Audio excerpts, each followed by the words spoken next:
어제 수요예배 끝나고 나서 우리 둘째 아들 세진이와 함께 잠깐 나갔습니다. 유성우를 보려고 나갔어요. 유성우가 많이 떨어진다고 뉴스에 나왔기 때문에 둘째가 우주를 보는 게 너무 좋아해서 밖에 나가서 잠깐 이제 하늘을 보면서 유성우를 보았습니다. 마침 맞게 그래도 1시간 반 정도를 기다린 끝에 한 5개 정도, 6개 정도가 떨어지는 것을 보았는데요.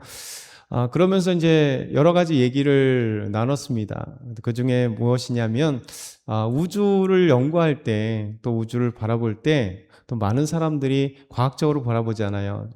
만원경으로, 천체 만원경을 통해서 이제 우주를 보고 또 이야기를 하고 우주를 탐험합니다. 그래서 물리학적으로 설명하기도 하고 또 우주의 천체의 어떤 비밀들을 밝히기 위해서 여러 가지 얘기를 합니다. 그러면서 우주를 이제 연구함에 있어서 가장 중요한 건 뭐냐면 하나님의 창조가 아닌 이제 진화에 대해서 많이 얘기합니다. 그 우주가 자연 발생적으로 탄생했고 또 그 비밀은 무엇일까 끊임없이 얘기를 하는 거죠.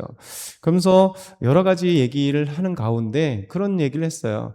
결국 이제 우주를 탐험하는 데 있어서 인간의 제한적인 과학을 가지고 결론을 지금 내고 있는다라는 거죠. 과연 우주 밖에서 보여지는 이 은하를 떠나서 저 우주에 있는 블랙홀이든 수많은 은하들을 연구하는 데 있어서 인간이 만드는 그 과학적 도구, 특별히 뭐 적외선 카메라라든가, 적외선 뭐 만원경이라든가, 아니면 저 허블은 이제 지나갔지만, 그래도 허블 망원경으로 지금까지 찍고, 이제 새로운 천체 망원경으로 저는 우주를 볼 때, 그 망원경이 이 태양계에서 보여지는 것과 동일하게 저 우주에서도 보여질 거냐, 그게 맞는 것이냐, 아니면 적외선 천체 망원경으로 봤던 그 빛을 통해서 우주를 보려고 하는데 그것이 과연 맞느냐라고 하는 것은 아직 미지수다. 우리가 이제 그렇게 만들어진 거다라는 생각을 하면서 이제 이런 얘기를 했습니다. 결국 뭐냐면 과학으로 이렇게 우주를 탐구할 때 한면에서는 하나님에 대한 의심이 가는 거죠. 왜냐하면 하나님의 창조에 대해서는 이제 거부하게 되기 때문에 그러면 하나님이 없는 가운데 이 우주는 무엇일까 비밀을 밝혀나가는 것 이런 것들을 이제 거의 서로 얘기했습니다. 결국 하나님이 없으면 항상 하나님을 의심하게 돼 있어요. 하나님을 신뢰하지 못하면 하나님의 창조한 것이 맞나 또 하나님이 우리를 인도하시는 건 맞나 이렇게 항상 의심하게 돼 있습니다.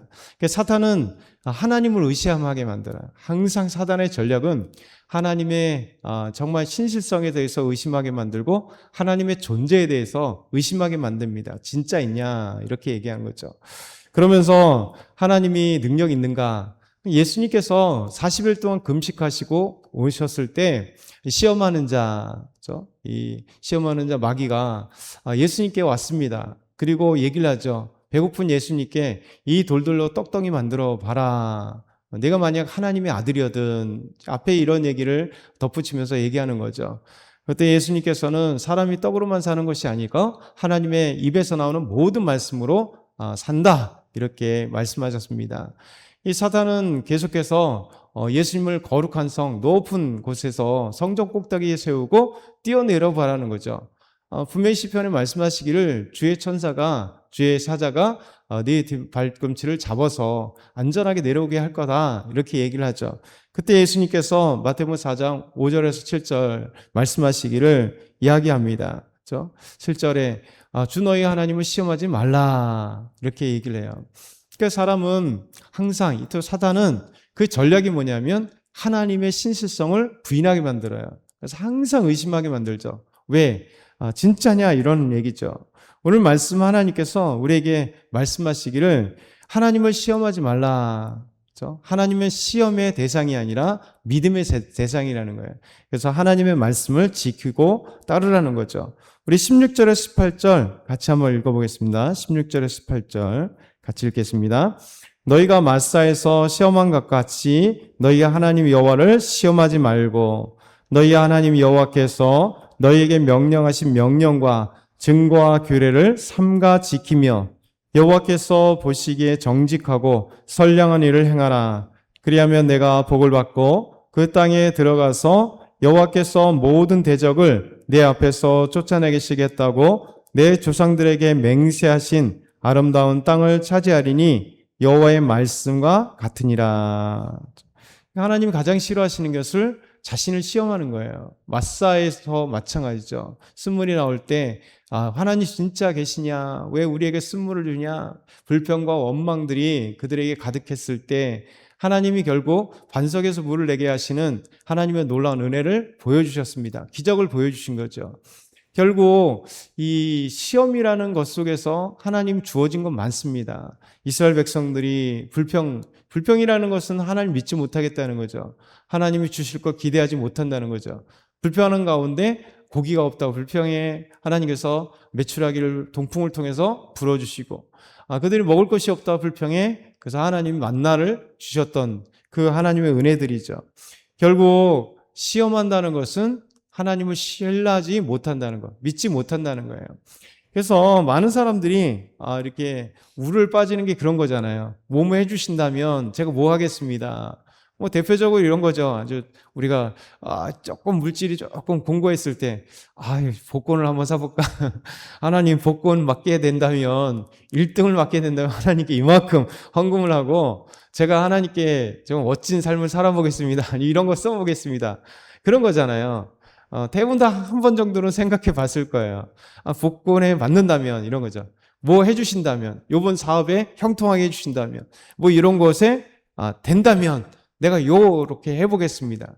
그런 것들이 하는 사실은 우리가 자주 우를 범하는 거죠. 그렇죠? 하나님은 지금 우리 삶에 개입하고 계시는데 그게 안 보이니까 보여달라는 거죠. 그러면 하나님이 계시다는 거 내가 믿겠다 이 얘기잖아요. 그래서 결국 사탄은 우리에게 끊임없이 이렇게 눈에 보이는 것 통해서 믿게 만들려고 하고 다른 얘기하면 하나님을 부인하게 만들려고 하는 거예요. 작은 우지만 큰 하나님 앞에 범죄가 될 수 있는 거죠. 왜냐하면 하나님 믿지 못하니까요. 그래서 하나님은 우리에게 말씀하시기를 마사에서 시험한 것이 너희가 나를 시험하지 말라는 거예요. 하나님은 시험의 대상이 아니라 믿음의 대상이라는 거예요. 그거 말고 오히려 하나님의 말씀을 지키고 명령과 규례와 법도를 지켜 행하라. 그러면 하나님께서 계속 앞에도 계속 동일한 말씀으로 주시는 것처럼 하나님 말씀에 듣고 행할 때 하나님 복 주시고 또 하나님 주신 이 가나안 땅에 들어가서 복을 누리게 되겠다라고 말씀하시고 있는 거죠. 그래서 우리 하나님은 이렇게 우리에게 아름다운 것들을 주신다. 두 번째 생각해 볼 것은 이제 후세대들에게 하나님 명령과 증거와 규례와 법도 이런 말씀이 무엇이냐 묻는다면 그렇죠? 증거, 대답할 말을 준비하라는 거예요.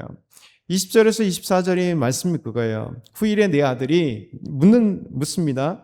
우리 하나님 여호와께서 명령하신 증거와 규례와 법도와 이런 것들이 무슨 뜻입니까? 라고 할 때 너는 이렇게 얘기하라는 거예요. 그렇죠? 너희가 종되었던 곳에 우리 하나님이 인도하신 그리고 우리에게 주신 말씀이다. 이 말씀을 듣고 행하라. 하나님을 경외하면 복을 누린다. 이 말씀을 너희가 해주라는 거죠. 마치 이스라엘 백성들이 여호수아와 함께 가나안 서쪽 땅을 향해 달려갈 때 요단강을 건너 길갈에 있었을 때 하나님 명령하시잖아요. 각 지파에 돌 하나, 요단강에서 갈라진 요단강에서 돌 하나씩 가져오너라. 이렇게 얘기하는 거예요. 그리고 그 말씀대로 돌 하나씩 취해서 갔을 때 길갈에 세워놨어요. 12개의 돌을 세워놓고 후일에 자녀들이 묻는다면 아빠 엄마 이게 무슨 돌이에요? 이 무슨 의미예요? 라고 묻는다면 하라는 거죠. 그 전에 우리 조상 때에 하나님께서 요단강을 가르시고 그리고 마르게 하셔서 우리 백성들이 요단강을 건넜어. 그리고 그 이후의 이 일들을 얘기하라는 거죠. 다른 얘기를 한다면 우리가 하나님을 체험하고 하나님의 은혜를 받았으면 그 하나님의 증거, 그걸 우리가 믿음으로 가르칠 수 있는 것을 준비해야 된다는 거죠. 우리 자녀들에게 키우면서 그런 얘기를 하잖아요. 분명히 자녀들을 키우면서 특별하게 은혜 받은 얘기들이 있잖아요. 그리고 가정에 은혜 받은 얘기, 내가 하나님 만난 이야기들. 사실 아이들에게 믿음을 가르칠 때 아이들이 못 믿잖아요. 그렇죠? 분명히 태어나면서 아니면 어렸을 때 다니다 보니까 잘 못 믿어요. 그러면 확실한 증거를 얘기를 해줘야 되죠. 저희 자녀들에게도 많이 얘기를 한 겁니다. 시은이가 요즘에 좀 기도를 안 하니까 기도하면 항상 제일 시은이가 이 기도의 응답을 받아요. 제일 많이 받습니다. 기도하면 금방금방 응답을 받아요. 그래서 얘기가 하기가 편해요. 시은아, 너 언제 기도 응답을 받았잖아. 하나님 살아계시지? 그럼 잘 알아요. 세진이도 하나님께서 체험하게 하신 것을 어렸을 때는 또 얘기를 해주면 그래요. 그때 기억날 때까지는 끄떡끄떡하고. 그러니까 우리가 단순하게 어떤 지식적으로 전해주는 건 아니잖아요. 하나님의 살아계심을 삶의 체득적으로, 하나님의 살아계신 말씀 그대로 하나님 살아계신 것을 증거하라. 이것이 오늘 말씀이에요. 그래서 하나님, 우리가 시험의 대상이 아니라 믿음의 대상이고, 그리고 하나님에 대해서 우리가 신앙을 전수할 때 무엇이냐 묻는다면, 하나님 말씀이 뭐예요? 묻는다면 우리가 말씀을 가르치는 뿐만 아니라 그 삶 속에 하나님께서 역사하셨던 그 아름다운 증거들을 우리가 준비하라는 거죠. 얼마든지 증거할 수 있는. 그랬을 때 하나님께서 더욱더 우리를 사랑하셔서 놀라운 일들을, 기적들을 행하시는 거예요. 오늘 저와 여러분이 아름다운 이 증거들이 삶에 가득하길 소망합니다.